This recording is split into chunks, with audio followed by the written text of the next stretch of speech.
യൂട്യൂബിൽ അഡ്വർടൈസ്മെൻ്റ് ഇല്ലാതെ വീഡിയോസ് കാണാനൊരു ഐഡിയ ഉണ്ട്.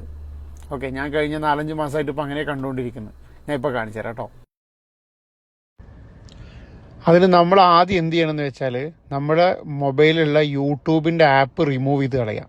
ഓക്കെ, എന്നിട്ട് നമ്മൾ എന്ത് ചെയ്യുക, ഗൂഗിളിൽ യൂട്യൂബിൻ്റെ സൈറ്റ് ഓപ്പൺ ചെയ്യുക. നമുക്ക് എങ്ങനെയാണോ ആപ്പിൽ യൂസ് ചെയ്യുക അതേപോലെ നമുക്ക് ഈ ഗൂഗിളിൽ നമുക്ക് യൂസ് ചെയ്യാം. ഓക്കെ, ഇതേപോലെ ഏത് വീഡിയോ ഡയറക്റ്റ് ഓപ്പൺ ചെയ്യാം. നമുക്കവിടെ ഒരു പ്രശ്നവും വരില്ല. ഒരു പ്രശ്നം വരില്ല എന്ന് പറഞ്ഞാൽ ആഡേ വരില്ല. നിങ്ങൾക്ക് എത്ര വീഡിയോസ് വേണമെങ്കിലും മാറി മാറി മാറി മാറി ഓപ്പൺ ചെയ്യാം. ആഡ് വരികയേ ചെയ്യില്ല. ഇത് ആൻഡ്രോയിഡ് യൂസേഴ്സിന് എത്രത്തോളം പോസിബിൾ ആവുമെന്ന് എനിക്കറിയില്ല. പക്ഷേ ഐഫോണിൽ 100% ഇത് വർക്കിംഗ് ആണ്. ഞാൻ കഴിഞ്ഞ 4-5 മാസമായിട്ട് ഇങ്ങനെ ഉപയോഗിച്ചുകൊണ്ടിരിക്കുന്നു. ആ ഗ്രാമത്തിലെ പോലീസ് സ്റ്റേഷനിൽ ചെന്നപ്പോൾ പോലീസുകാർക്കൊക്കെ അതിശയായി തുടങ്ങി. ഇന്ത്യയുടെ ഒരേ അറ്റത്ത് നിന്ന് മറ്റൊരറ്റത്തേക്ക് ഈ 4 പോലീസുകാർ ഒരു